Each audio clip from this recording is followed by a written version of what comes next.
नमस्ते दोस्तों, स्वागत है आपका आपके अपने चैनल में।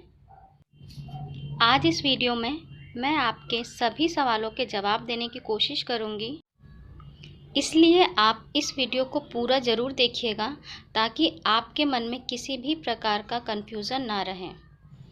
सबसे पहले यह जान लेते हैं कि डॉक्यूमेंट वेरिफिकेशन सेंटर में कौन कौन से डॉक्यूमेंट्स मांगे जा रहे हैं। हालांकि मेरे द्वारा ये पहले ही बताया जा चुका है, लेकिन कैंडिडेट अभी भी कुछ कन्फ्यूज़न में है कि कौन कौन से डॉक्यूमेंट्स लग सकते हैं। आप ये फिर से जान लें। सबसे पहले आप अपना रिज़ल्ट या फिर स्कोर कार्ड, जो कि आपने जब रिज़ल्ट आया था और जिस रिज़ल्ट के माध्यम से आपने अपना मार्क्स देखे थे या स्कोर देखा था, उसे साथ लेकर जाना है। इसके बाद 10th एवं 12th की मार्कशीट, ग्रेजुएशन की मार्कशीट एवं पीजी की मार्कशीट। वर्ग 2 कैंडिडेट के लिए सिर्फ ग्रेजुएशन की मार्कशीट ही लगेगी और वर्ग 1 के लिए दोनों ही। वर्ग 1 में जमा पीजी की मार्कशीट होगी, लेकिन ग्रेजुएशन की मार्कशीट भी वहाँ पर देखी जा रही है, इसलिए साथ में उसे भी ज़रूर ले जाएं। अब इसके अलावा आपने किसी भी प्रकार का रिजर्वेशन लिया है तो उस रिजर्वेशन से संबंधित सर्टिफिकेट आपको लगेंगे, एवं आपने कोई रिजर्वेशन नहीं लिया है तो आपको कोई अन्य सर्टिफिकेट नहीं लगेंगे। नेक्स्ट इम्पोर्टेंट सर्टिफिकेट है मूल निवास। मूल निवास सिर्फ एमपी के मूल निवासियों को ही लगेगा, यानी कि जिनका जन्म मध्य प्रदेश में ही हुआ है, सिर्फ उनको ही एमपी का मूल निवास प्रमाण पत्र लगेगा।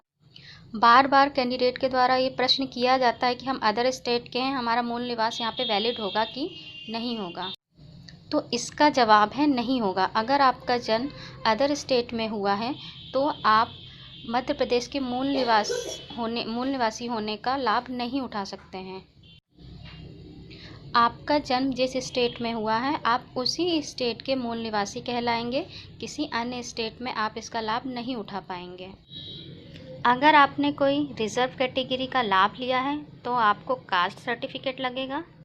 जैसे आप जिस भी कैटेगरी में आ रहे हैं, एससी, एसटी, ओबीसी, उससे संबंधित आपको कास्ट सर्टिफिकेट लगेगा, जो कि अगर डिजिटल हो तो बेहतर है। और अगर आपके पास डिजिटल सर्टिफिकेट नहीं है तो आपके पास जो भी सर्टिफिकेट है आप उसे लेकर जाएं, और अगर पॉसिबल हो तो डिजिटल भी बनवा लें। इसके बाद EWS सर्टिफिकेट, जो कि 10% आरक्षण के अंतर्गत आता है, जो आर्थिक रूप से पिछड़े हुए लोगों को दिया जा रहा है, अनारक्षित वर्गों के लिए है ये। इसके अंतर्गत आपको EWS सर्टिफिकेट तो लगेगा ही, साथ ही आपसे आय से संबंधित प्रमाण पत्र भी मांगा जा सकता है, तो इसलिए आप लोग आय प्रमाण पत्र भी बनवाकर साथ में ले जाएं। आय प्रमाण पत्र EWS कैंडिडेट के अलावा अन्य किसी कैंडिडेट को नहीं लगेगा, इसलिए आप लोग कंफ्यूज ना हो कि सभी लोगों से आय प्रमाण पत्र मांगा जाएगा। इसके अलावा अगर भूतपूर्व सैनिक हैं या फिर इसके भी या विकलांग हैं, या जिस भी कैटेगरी में आपने किसी भी प्रकार का रिजर्वेशन लिया है तो उससे संबंधित आप सर्टिफिकेट लगाएंगे। एक और प्रश्न बार बार आ रहा है मैरिज सर्टिफिकेट का। तो जिन महिलाओं की शादी हो चुकी है उन महिलाओं को मैरिज सर्टिफिकेट लगेगा। अगर उनका नहीं बन पाया है या नहीं बन पा रहा है तो वो साथ में शपथ पत्र लेकर जाएं, और पॉसिबल हो तो मैरिज सर्टिफिकेट बनवा लें।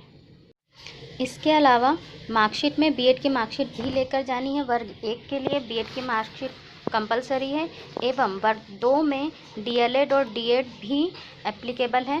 तो डीएलएड या डीएड आपने जो भी किया है या फिर बीएड, आप उसकी मार्कशीट लेकर जाएं। अंत में मैं एक बार फिर से रिपीट कर देती हूँ कि आपको क्या क्या डॉक्यूमेंट्स लेकर जाने हैं।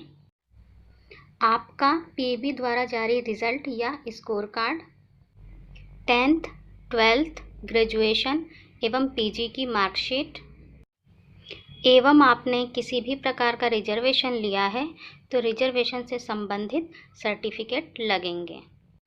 और अगर आपने कोई भी रिजर्वेशन नहीं लिया है तो फिर आपको कोई अन्य सर्टिफिकेट नहीं लगेंगे। कई सेंटर्स में एक्स्ट्रा सर्टिफिकेट्स भी मांगे जा रहे हैं। इसी कारण से आप सभी को असुविधा हो रही है और इसी असुविधा से बचने के लिए आपको ये सर्टिफिकेट बनवाने की सलाह दी जा रही है।